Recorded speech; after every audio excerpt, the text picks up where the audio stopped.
Guys, let's talk about them Scat Packs, right? Them Scat Packs and Hellcats, minus the Hellcat. We don't want to talk about that today. We're strictly sticking to the Scat Packs. So if you guys are in the market for a Scat Pack, or if you're just thinking about one, you guys need to watch this video before you pull the trigger on one. Now, I don't think this video needs any kind of filler whatsoever, so let's just dive right into the pros and cons list, right? So the main reason that you guys are probably looking at getting a Scat Pack is the price point, right? So the 2022 Scat Packs start at $46,000, and that's a lot of bang for your buck, considering the fact that the Scat Packs come 485 horsepower, 6.4 liter engine, a Hemi engine, which is absolutely great. It's powered by SRT. That's probably the main reason why you guys are looking at that. Just think about it this way: it's $1,000 per every horsepower that you're getting. $46,000 car compared to the 485 horsepower that it comes with is actually a really good deal. Additionally, you can customize the Scat Packs a lot, right? Dodge offers a whole variety of different trim levels, going from the Charger to the Challenger. They have a wide body kit, they have a non-wide body kit, they have a bunch of tech as well that you can do. So the Scat Packs are definitely a little bit more customizable than the Hellcats per se.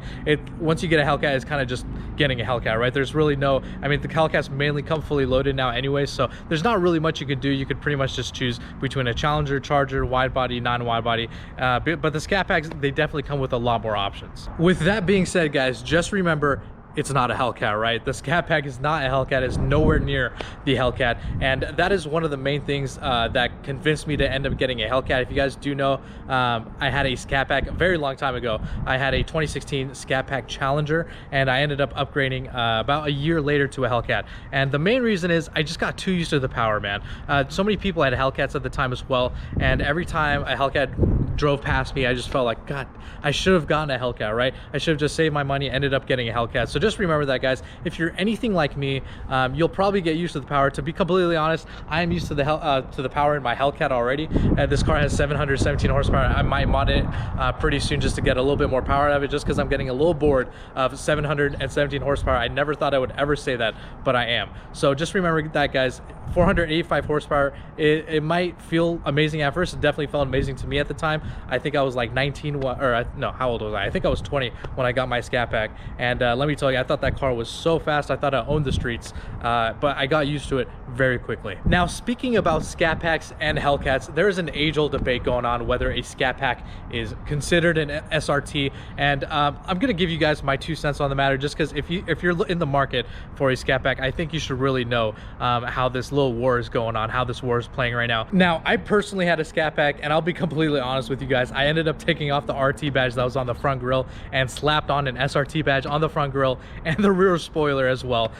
Now, looking back, I'm just like, that probably wasn't a good idea. Honestly, at the end of the day, it's your car, but in my personal opinion, it's kind of considered up badging. I don't really like seeing SRT logos on a Scat Pack, because I really don't think it's considered an SRT. It doesn't have the SRT packaging. Well, actually, correction, the new ones I think actually come SRT suspension, because they completely got rid of the 392 trim, so that's kind of up to your jurisdiction. But back in my day, that was definitely considered up badging, so definitely take that into consideration. Now, with that being said, there are ways to change the appearance of a Scat Pack to look more like an SRT or a Hellcat, so to speak. Dodge does offer a dynamics package that does come with the 6-piston Brembo brakes right here. It also comes with the flat bottom steering wheel that you guys see on my Hellcat per se, and pretty much on any other SRT model. It comes with a flat bottom, the little sporty style steering wheel. It also comes with that. So there definitely are ways to make it appear more of an SRT, and I definitely think Dodge has integrated a lot of that into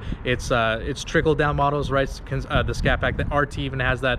I have seen even the SXTs have SRT grills, which, if you guys want to know my 2 cents on that, I'm really not a huge fan of it, because I feel like it's kind of a low blow to the people that really played top dollar, so to speak, as for the Hellcats, and you see SXT owners are driving around with the same exact grill that the Hellcats have. I think it's a little bit of a slap in the face, but that's just my personal opinion. But like I said, if your price point is more towards the Scat Pack range, there are definitely ways to change that appearance and make it look a little bit more aggressive, which I'm all about. Now, if you guys live in California, you're probably gonna be asking this question: how is the gas? How is the miles per gallon on the Scat Pack? Now, it says 24 miles per gallon on the highway and 15 on the city streets. It's not too great, but honestly, I don't know what you guys expect coming from a 485 horsepower car.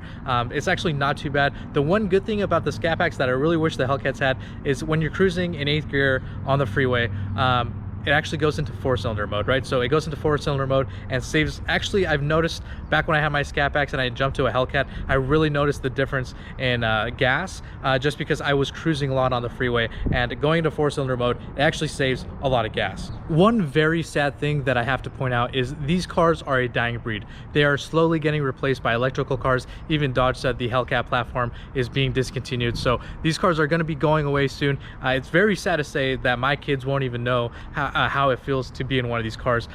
I'll honestly probably end up keeping one of my Hellcats. Maybe if I get another Hellcat, one of the very last ones, I would definitely like to keep it, just because nothing beats the V8 supercharged sound, or just even a straight V8 6.4 liter naturally aspirated car. So if you guys are looking into getting more of an American car, so to speak, if you're all about America, that V8 noise, absolutely guys, you should totally get a Scatpack. But if I did learn anything from my previous experiences, it's definitely just save your money and get the real thing. Get the Hellcat if you guys can afford it.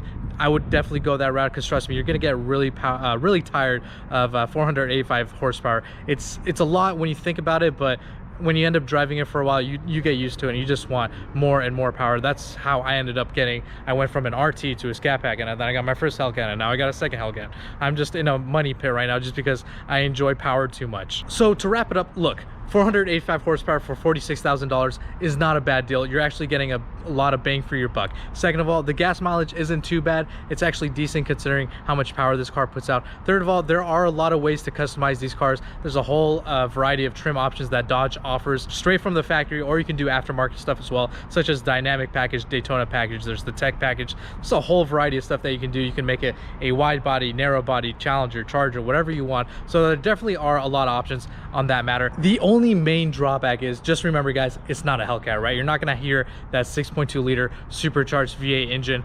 There's always gonna be a car that's more powerful than you on the streets. That's also considering the fact that yes, I own a Hellcat, but I probably whip 99% of the cars that are out on the street right now. But there is always going to be a car that is faster, more powerful than you. It's just how it always works, right? When you think you're the fastest car on the street, there's always someone else to take your spot. So just take that into consideration, guys. Yes, the Scatpack is great, it's affordable, but it's not a Hellcat. I would say that's one of the only downsides to owning a Scatpack. But if you guys are in the market for one, definitely consider it, because these cars are a dying breed and they're not going to be around for soon. Anyways guys, if you did like the video, hit that like and subscribe button. Also drop a comment down below, let me know if this changed your mind on getting a Scatpack, whether you're going to end up buying a Hellcat or just saving your money and getting something else. Let me know in the comment section down below. I'm actually really interested to hear your guys' thoughts and opinions. So I'll see you guys in the next video. Thanks for tuning in.